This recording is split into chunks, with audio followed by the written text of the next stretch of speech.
In this lesson, what we're going to do is take a look at several different things that we can do in this vertex form of a quadratic, where A, H, and K all do something different. Over here to the side, I have a picture of a parent graph.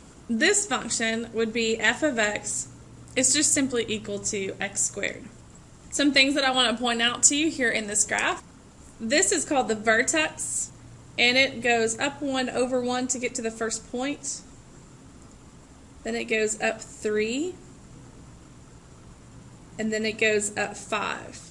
It has a pattern called 1, 3, 5, and if I had more room it would say a 7. And it repeats the same thing on the other side, a 1, 3, 5, 7. It also has what's called an axis of symmetry.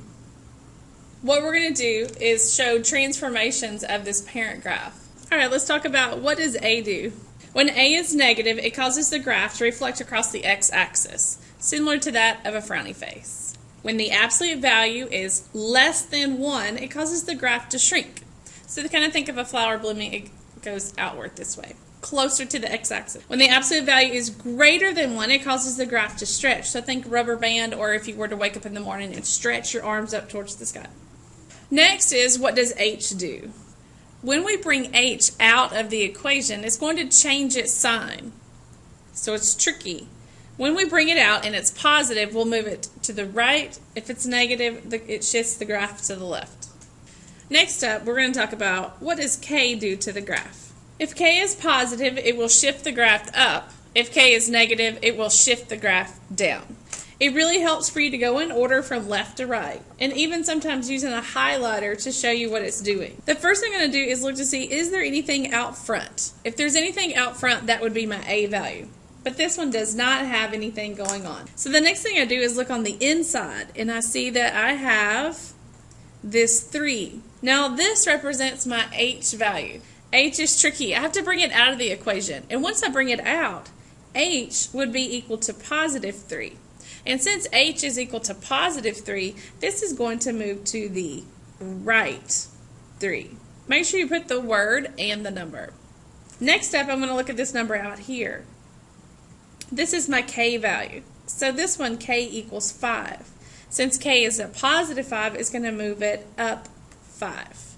What does this do? When A is equal to 1/3, A is less than 1. Since it's less than 1, this one is going to shrink by 1/3.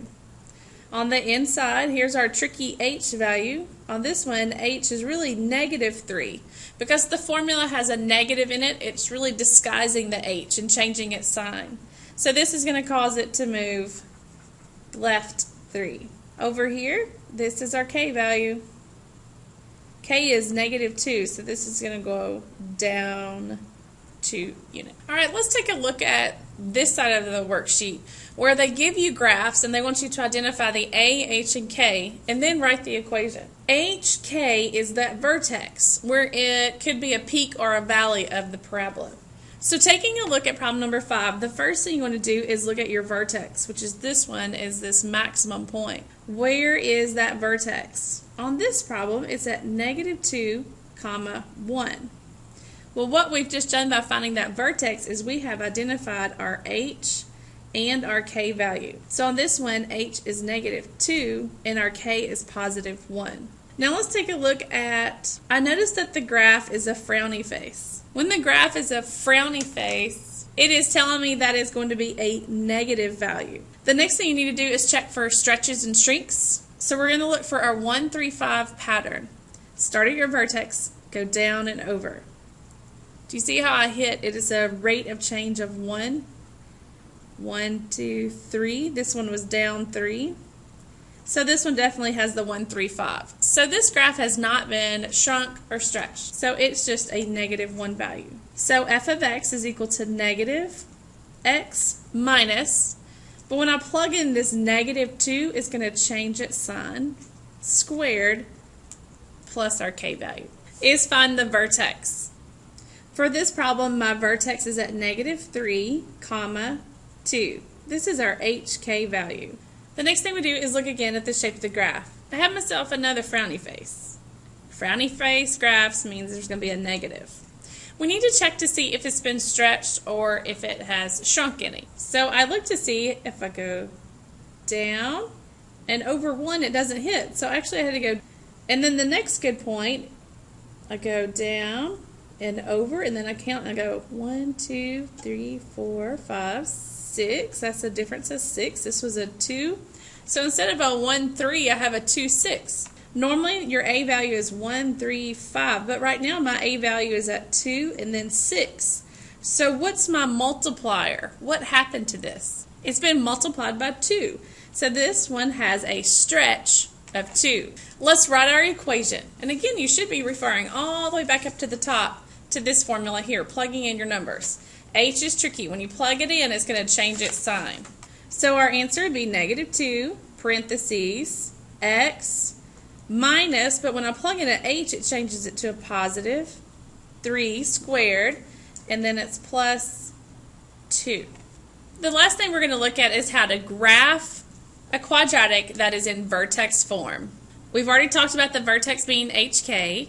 Now we're going to talk about this axis of symmetry again. I showed you at the beginning of the lesson, but I want you to know that the equation is x equals the h value. In our axis of symmetry, sometimes math teachers abbreviate that as AOS, your axis of symmetry.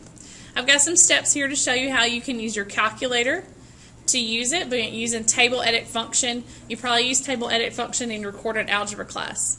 There's also another trick you can use, but I'm going to show you in this lesson how to use your calculator. So the first thing I need to do is find my vertex, which is my HK value. Watch out, H is tricky. It's going to change its sign. When I bring out the 2, it's really a -2. So this was my H, it's tricky, and this is my K. So my vertex is at -2, 1. So I go to my graph, -2, +1. The axis of symmetry is x equals that H value. So it's x equals -2. Now this is a vertical line. Now we're going to go to our calculator and do a table edit function and just type it in. We're going to look for some good values.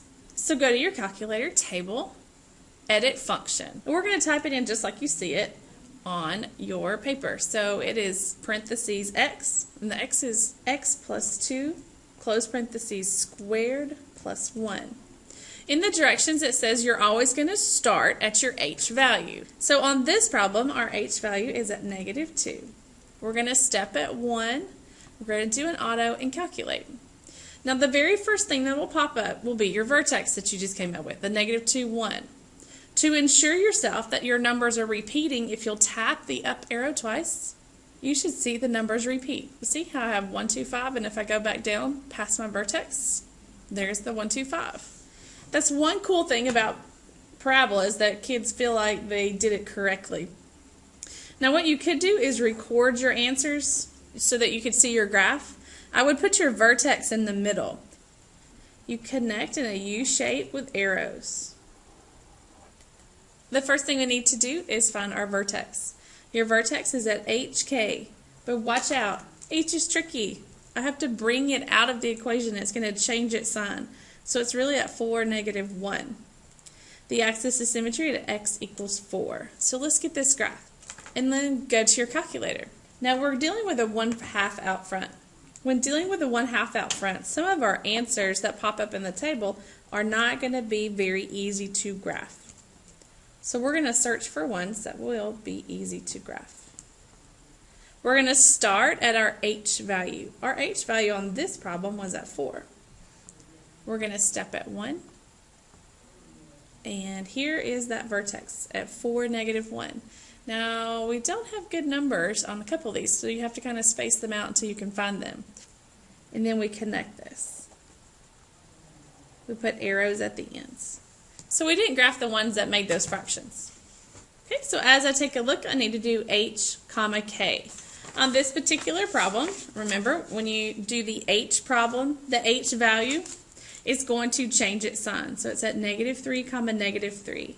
X is equal to -3. So there's my vertex, and then here's my axis of symmetry. Now this graph, I see that there's a negative right here, so this is going to make a frowny face graph. If it doesn't, that's your clue you did something wrong. So we're going to do table edit function. All right, so I'm ready to graph. All right, we'll get some more practice done in class. See you then.